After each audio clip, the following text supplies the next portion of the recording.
Academy for Social Change presents Non Sequitur. During lunch, you're chatting with your friends about the latest blockbuster movie that came out. All of you are really excited to see it. The reviews are great, your favorite actors are in it, and the trailer looks awesome. Someone suggests that you catch the Saturday evening showing as a group. Before you can chime in on how that's a great idea, a voice pipes up. What did you think of that math test on Monday? The conversation quickly gets diverted to the difficulty of derivatives, and those Saturday plans never get finalized before the lunch bell rings. When your friend brought up the math exam, they said a non sequitur, which means that their statement doesn't match up with the rest of the conversation. It's a new topic clumsily inserted into the conversation. A non sequitur is a statement that is not clearly related to the previous topic of conversation or writing. As a logical fallacy, it is an inference that does not follow from the original premise. Non sequitur is a Latin phrase that means it does not follow. It was first popularized in the 1500s as a type of logical fallacy.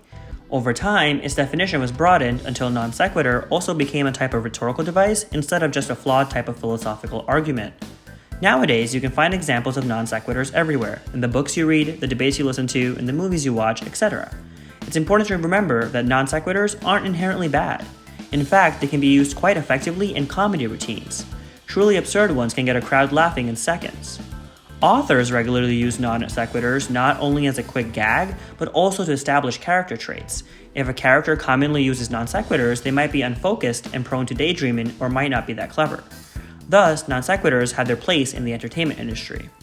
However, one place non sequiturs don't belong is in critical thinking. When arguing a point or trying to explain a subject, non sequiturs hinder communication. The connection between your statement and the previous conversation topic may be obvious to you, but that doesn't mean it's clear to everyone else. In our movie example, maybe your friend brings up the math test because their parents won't let them go out unless they get a good grade. Your friend asks everyone what they thought of the math test because you guys tend to get similar grades. By judging how well everyone else thinks they did on the exam, your friend can figure out how likely it is that they can go to the movies. There's a connection between the Saturday night movie plans and the math test, but since it wasn't articulated, the question becomes a non sequitur. Non sequiturs can be especially dangerous when used by those in power. Political candidates sometimes use non sequiturs to prove their point without providing any facts. Non sequiturs aren't always as easy to spot as the movie example.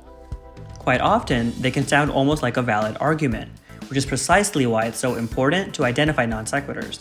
They can either be dangerous or funny and clever, depending on how you use them. Now it's your time to think further. Think of a time when you recently used a non sequitur. Why did you use it? Were you aware that you were using a non sequitur at the time?